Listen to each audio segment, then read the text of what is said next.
ప్రపంచానికి పరిచయం చేసిన కార్ల్ మార్క్స్ కానివ్వండి, ఇలాంటి ఎథీస్టులందరూ, కమ్యూనిస్టులందరూ కూడా సర్ వాల్టేర్ రాసిన ఆ రాతలను బట్టి ప్రభావితం చెందిన వారే. అతను అన్నాడు, నా జీవితంలో నేను రాసిన ఆర్టికల్స్, నేను రాసిన పుస్తకాలు ప్రతి ఒక్కరి చేతిలో ఉంటాయి. నేను చనిపోయిన తర్వాత 100 సంవత్సరాలకి బైబిల్ అనేది ప్రపంచంలో కనబడదు అన్నాడు. శాసించాడు, సవాలు చేశాడు. అయితే మరణ పడక మీద ఉన్నప్పుడు వెక్కి ఏడవడం ప్రారంభించాడు. దానికి ముందు చాలా లెక్చర్లు ఇచ్చారు.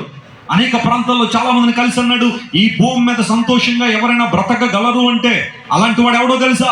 దేవుడు లేడని నమ్మేవాడే సంతోషంగా బ్రతకగలడు అన్న వ్యక్తి మరణ పడక మీదకి వచ్చేసరికి వెక్కి ఏడవడం ప్రారంభించాడు.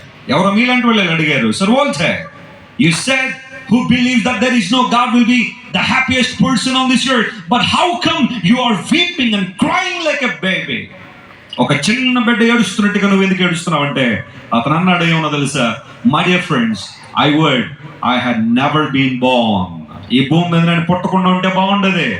తన జీవితాన్ని శపించుకున్నాడు, తన బ్రతుకుని శపించుకున్నాడు, తన జన్మదినాన్ని శపించుకుని ఏడుస్తూ చచ్చిపోయాడు.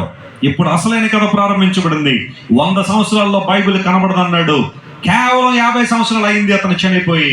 అతని ఇంటిని జెనీవా బైబిల్ సొసైటీ వారు కొనుక్కొని అక్కడే బైబిల్ ముద్రించడం ప్రారంభించారు. దేవుని నామానికి మహిమ కలుగును గాక.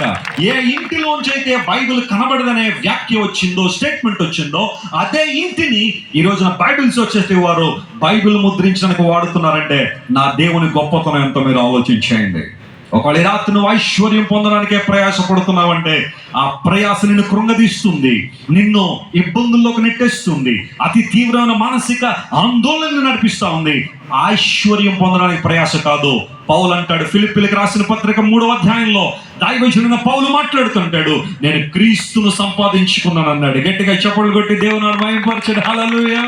I have gained Jesus in my life.